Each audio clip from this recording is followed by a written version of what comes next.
Hello everybody, welcome back to another episode of The Thing That I'm Doing. Today we're going to be fruit checking Kirby, and I'm not talking about this Kirby, or even this Kirby. Or actually even this Kirby, because this Kirby kind of sucks. Get it, because it's a vacuum. But we're going to be talking about this Kirby. And we're going to be looking at his life and seeing if he is in fact a Christian, or if we can tell or not if he is or not. So yeah, here we go. First fruit, love.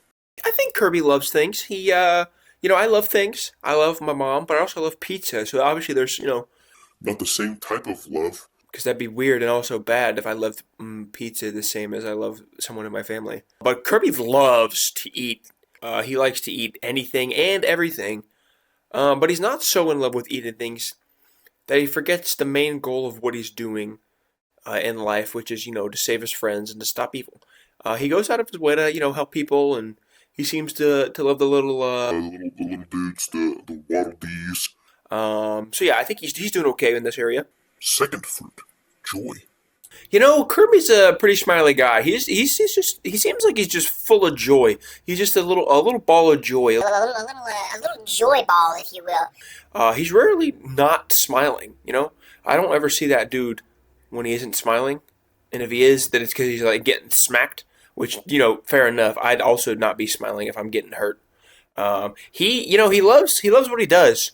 And they say if you love what you do, Well, then you'll do what you love, I think. I think that's what they say. In God, we have fullness of joy. And Kirby may indeed have that. But is his joy from the Lord, or is his joy going to taper out when it's all said and done? And he's all like done doing all this extra adventure and stuff. I guess we'll see. Or maybe we won't see. But where's your joy from? Is your joy from the Lord, or is it from money or food or relationships, or is it from the Creator of all joy? Third fruit, peas. If we take a look at the definition for peace, it is as follows: a spherical green seed that is eaten as a vegetable or as a pulse when dried. Alright, that does not sound right. Let's see if I can find it here. Oh, here it is. A portion of an object or of material produced by cutting, tearing, or breaking the whole. That's not right either. What is going on with it? Oh, man, where is it? Oh, here it is. Free from disturbance. If we look at Kirby's life, he's almost never free of some sort of disturbance, except, like right at the end or beginning of all of his adventures. This being said, sometimes things are out of our control, and peace can sometimes be determined by how you react to the things around you, and like your attitude. So, and we look at Kirby, and he's in the middle of all of his disturbances of his life, all his adventures and things that he can't really necessarily control. He doesn't seem to get too overwhelmed by them, because he still, he takes on the day, and he completes the task at hand, and he doesn't seem to be too overwhelmed by all that's going on, and he seems to be a relatively, peaceful little Puffball, if you will. Fourth fruit, patience. I think Kirby can be patient sometimes, but sometimes I think he lacks patience and he's a little bit reckless. I think he can, he's patient when he wants to eat something. If it's like a huge object, like a car or something like that, he's pretty patient there. But he's trying to suck it up. Suck it up and stuff like that. He's pretty patient there. I know patience is something that lots of people struggle with. It's something that I struggle with. Sometimes I get impatient with people. But yeah, it's a good thing to possess, as it is a fruit of the spirit, and those are some things that you want to have in your life. So yeah, I think Kirby's all right at this. Fifth fruit, kindness. Kirby seems kind. You like what I did there? Anyway, he seems like a kind fellow. He doesn't seem to completely hate his enemies. He just seems to hate what they are doing. And that's, okay to do. You're allowed to not like what things people do. But I think he's still kind. In Proverbs 11:17, we see that kindness not only benefits others, but it also benefits you too. Don't be cruel to other people. Be forgiving, and extend grace to people who don't deserve it, because that's what God did for you and for me. He was extremely kind to us, and he lavished his grace upon you, and he offers it to everybody. So, yeah, be kind. 6 fruit, good days. We already know that God is the perfect definition of good, So Kirby has quite, a high standard there. He's definitely the good guy in his world, but how does that translate to actual goodness? We know that defending ourselves is a good thing, but you know what's not a good thing? Murdering innocent little foxes who are just trying to get a little nap in. Like, dang, Kirby. Let the boy rest. I'm pretty sure that theft is also not very good, so that's also, not great that he's doing that either. 7 through faithfulness. Now, speaking on faithfulness here, last episode we saw that Mario was one of the most faithful video game characters of all time because he was faithful to Princess Peach. I don't really know how that translates to faithfulness to God, which is more important than faithfulness to humans. But nonetheless, it is a type of faithfulness. As Christians, we have faith that Jesus died for our sins and rose again, defeating death.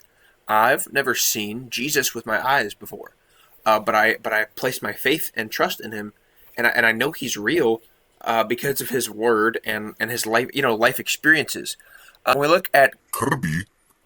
we also we see him go through levels and different types of things without seeing the thing that he's going to be rewarded with for like most of the time. So I feel that is Pretty faithful in Kirby's part there, bud. 8. Fruit. Gentleness. I think we need to give a standing ovation to Kirby when it comes to gentleness because he is probably the most gentle video game character I've ever seen in my life because he's He's a freaking ball that it floats. he puffs up, but it doesn't get puffed up, and he can float, and that's kind of pretty gentle. Whenever he lands, he doesn't do like a big thud, like a Big like a boom. he does. He does the little breath thing. You know what I mean? Like That kind of thing. if you ever one of those, you ever had one of those plush dolls, like a stuffed animal or something like that? I feel like Kirby may be made out of the same material. We see in Proverbs 15 that being gentle in your speech can turn away wrath, but Kirby's enemies just don't seem to want to listen to him. But that could also be Kirby's fault because he doesn't really talk much. He kind of just floats and eats things. So yeah. The 9th fruit's about controlling yourself. We got self-control. I feel like Kirby's self-control can kind of go either way. It's kind of a toss-up for me. Like you toss up a ball kind of thing. I feel like he can, sometimes control himself. Because he doesn't always have to eat stuff and suck it up and crap. But he's, he can stop himself easily if he's like full and he doesn't want to eat something for some reason. There's not really anything too big that Kirby doesn't eat though. So I feel like he doesn't really have like this fruit showing in his life too much. I don't really know how much we have to go off of, but I feel like he doesn't do this one too good at all. Kirby does have a massive problem though, and it's conformity. If we look at the book of Romans in chapter 12, it tells us not to be conformed to the image of this world, but to be transformed by the renewal of our minds. Kirby seems to have a big problem with conforming to the way the world looks around him, because he wants to be like everything, more than he wants to renew his mind at all. I think that we should look at how we do this too. Are we looking like a lot like the world? Because as Christians, we're called to be different, pick up our cross daily, and follow Jesus. That means we're going to look a lot different than what the world looks like, and sometimes the world's going to hate us for that. And that's okay, because Jesus said, "In this world, we're going to have trouble, but take heart, because He's overcome the whole world." So yeah, I think Kirby is not good at this. He's not good at not conforming to the world.